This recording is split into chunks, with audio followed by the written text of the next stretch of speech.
nneɛma bi sɛ nti ɛna yɛgu so ka Ghana Police Service,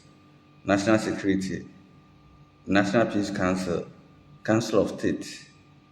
any all the agencies are more concerned. Mote hɔnom consistently for bare 5-6 years in the obi tutu ma ne yɛ saa yɛnkasa to the sense say crowd the other tribes at one time to say Akuapem Kwawu Ɛmofoɔ Asantefoɔ nyinaa hu sɛ deɛ ɛkɔ ne nkɔ ama mo aka into the defense of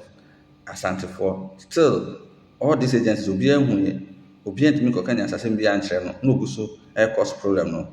kae sɛ yɛ tribe no din de Asante Ɔsɛnti ntɔkwa nti ne ɛbaeɛ yɛnka bom no nyinaa no ntɔkwa ne ɛma yɛka bom mu mo nsan ka hunu sɛ Asantefoɔ ɛko ntɔkwa a ɛnyɛ nko a na ɛko yɛwɔ adɔfo bebree bɛko aboa yɛ ebia no sɛ deɛ asi no yɛnya adɔfo bebree ka aboa yɛ no montena hɔ saa na ɛpɛgya wie a yɛbɛhu yɛne ɔman biara mu kɔ nti ne ɛpɛ sɛ nka yɛsɔfo adeɛ peacefully deɛ wɔkeka nsɛm hunu no mote ɔhwɛ ne din no gu so ka kɔ waka ka ma sɛ deɛ yɛ very existence no atake yɛ Asante no nyinaa no yɛ sikadwa ne nka bom a ɛde baeɛ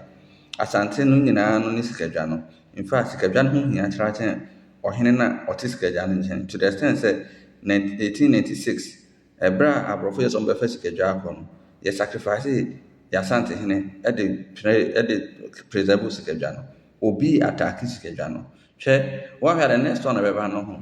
it will just spark the flames na ɛduru saa level no ho obi a nyɛ ne ho sɛ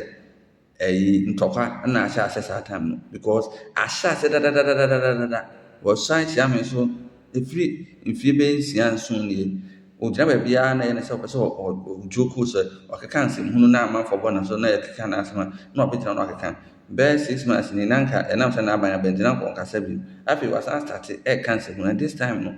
our very existence deɛ ɛwerɛ nyinaa hyɛ mu adeɛ a ɛho nti no na yɛkyɛ sacrifice ne ba Asante hene sɛ wobɛfa sikadwa akɔ deɛ ne nka kyerɛ me ba no kɔ na sɛ wɔde me ba no nko abɛkɔ so deɛ me so mɛka ho bi ɛna ma nana yɛkyɛ ɛkɔwu wɔ Seychelles 1917